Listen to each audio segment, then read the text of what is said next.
Hello, everyone, and welcome to the Noted Studios podcast. My name is Kyle. I'm here with Eliana Fransberg today. We're doing an instructor interview, and we're excited to get to meet Eliana today. So, Eliana, welcome to the podcast. Thank you. Yep. So, let's get to know you first. So, what do you do here at Noted, and how long have you been teaching? I teach piano and guitar and voice as well, and I've been here, I think it'll be 4 years. That's crazy. I can't believe August or September. Yeah, That's wild. I can't believe it's been 4 years. So, yeah, you've been here since basically the beginning, almost the very beginning, because, that's about how long we've been here. So, yeah, you've been with us for quite a while and handled a lot of our lessons. So, we're lucky to have Eliana here teaching a lot of our, like I said, piano and guitar lessons. And, it's great to have her. So, tell us all about your musical background, I guess, from when you first started to how'd you get here. So, just kind of take us through that journey. Okay. Well, I started playing piano when I was 5 years old. I've now been playing for 18, almost 19 years. And then I started playing guitar and singing when I was, I think, 11 or 12. And after that, now in the last few years, I just keep adding more instruments. So I started playing mandolin. I just took up bass. Nice. So I do a lot of everything. Yeah, for sure. So, who are some of your musical inspirations, whether it be in piano or anything? Like who inspires you musically? A lot of different people. For a lot of things, it's going to be mainly country people. Older country, like Johnny Cash, Randy Travis, and even modern day, we got Billy Strings, Joshua Lee Turner. He's an insane guitarist on YouTube. And I don't really have very many piano people, but a lot of things for piano, I'll see one video and be like, oh, I want to copy that, but I don't know who it is. Sure. Yeah. There's a lot out there on the internet, so it's tough to keep track of them all for sure. So what's your favorite piece of, like, if you had a favorite piece of all time, I guess what would it be? I guess it could be on any instrument, so not necessarily piano, but like what's your number one song that you always go back to? Or a couple, I guess. It's hard. I know it's hard to pick. I cannot narrow it down. I'm a musician. How could I do that? Right. For piano, I'd probably say Pachelbel's Canon in D by Johann Pachelbel, because that one's just so calming and relaxing. It's not too technically difficult, so you don't have to think about it too much. So it's just a very nice, comforting song to play, on piano at least. Guitar, I love dabbling in a little bit of classical guitar, so do a little bit of that. Like a good Fury release is never going to go wrong. And I love really fast songs. One of my favorite ones to play on guitar is going to be Folsom Prison Blues. Yeah. It is just so much fun. Or things like that. Yeah.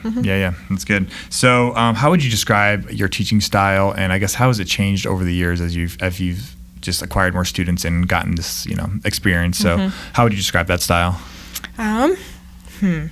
It's hard to put one word to it because I don't really go with any, like, one particular style, but I'd say I'm adaptive.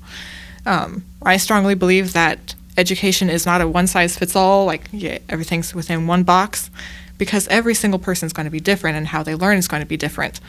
So what I strive to do is be able to adapt how I teach things to each person. So, and I've done this multiple times with siblings. I will explain the exact same technique or concept two completely different ways. Right. Whereas the older one might just get it like that. It's super easy. But then the younger one, I might have to break it down into every single step and like go through it multiple times, explain it from different directions. Or a lot of times I will show them a song and be like, this is what we are trying to do, and this is why this is important. And I wouldn't say it's really changed so much as I've just gotten more experience. So I've gotten more tools in the tool belt. But I'd say adaptive pretty much.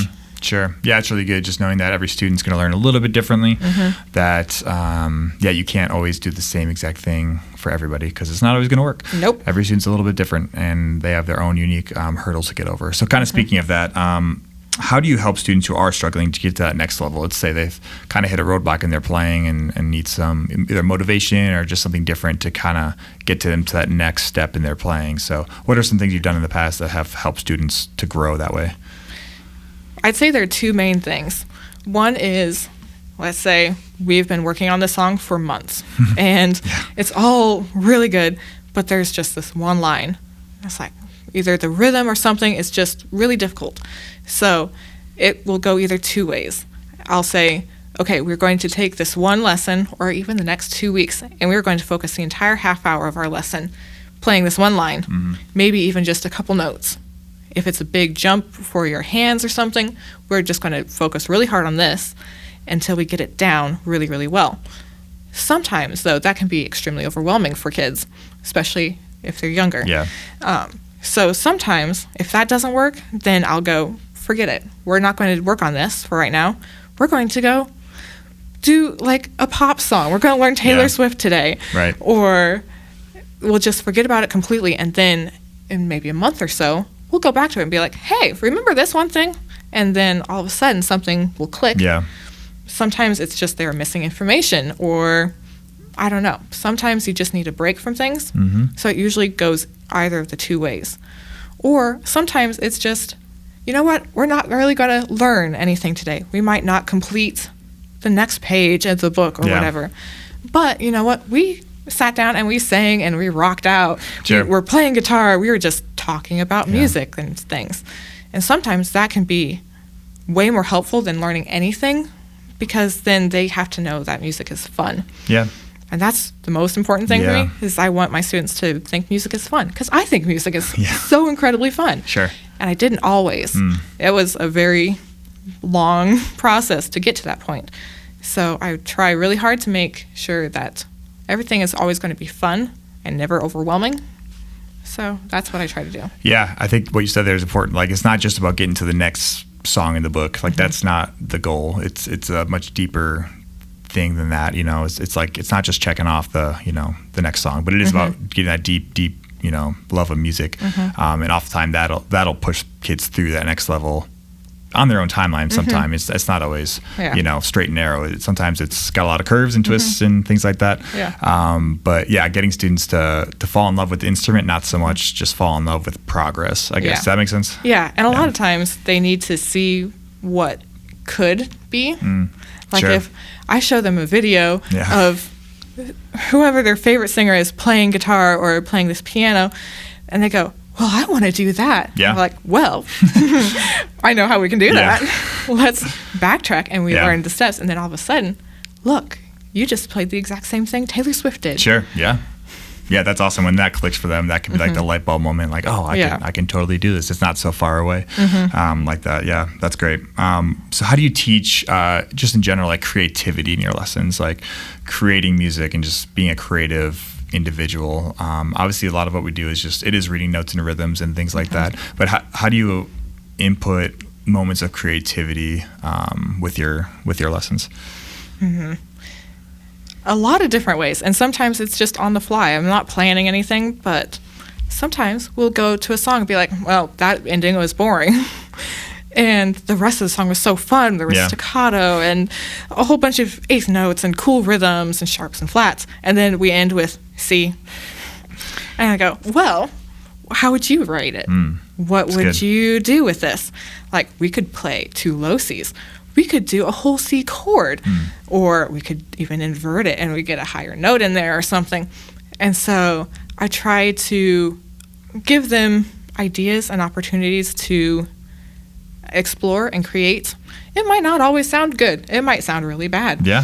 But that is the most important thing, is that you learn, I'm going to hit a note and see if it sounds good.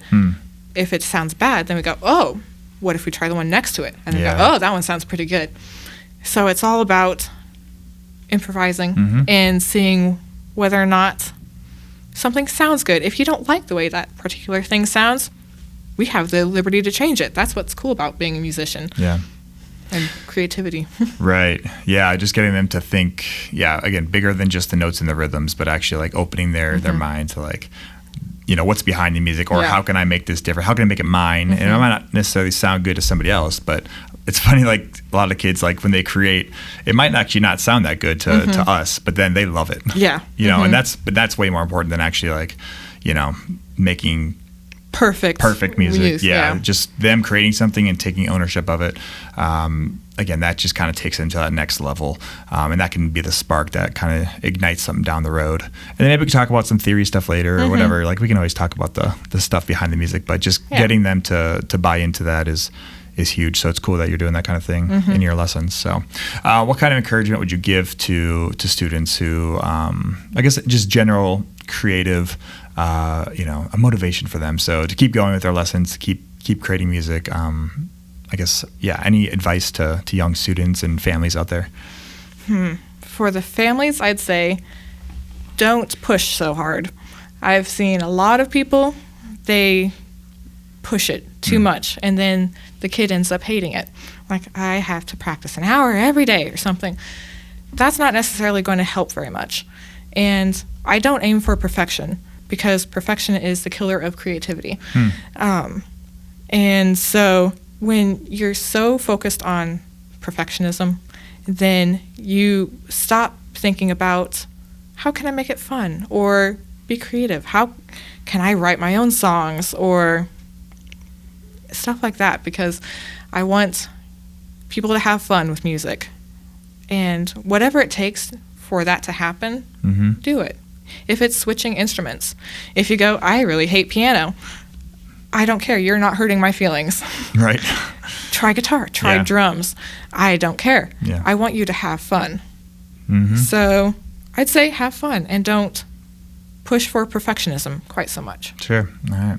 That's great advice, and that's a good thing to wrap up on here. So, again, this has been Eliana Fransberg. She's a great teacher for us here at Noted Studios, and we just both want to encourage everyone out there to just keep pursuing your creative passions, no matter what it would be. As she said, it could be, piano, guitar, songwriting, whatever it is, just keep pursuing it. And, we can be here to help you guys along the way here at Noted. So, until next time, we'll talk to you later. Bye.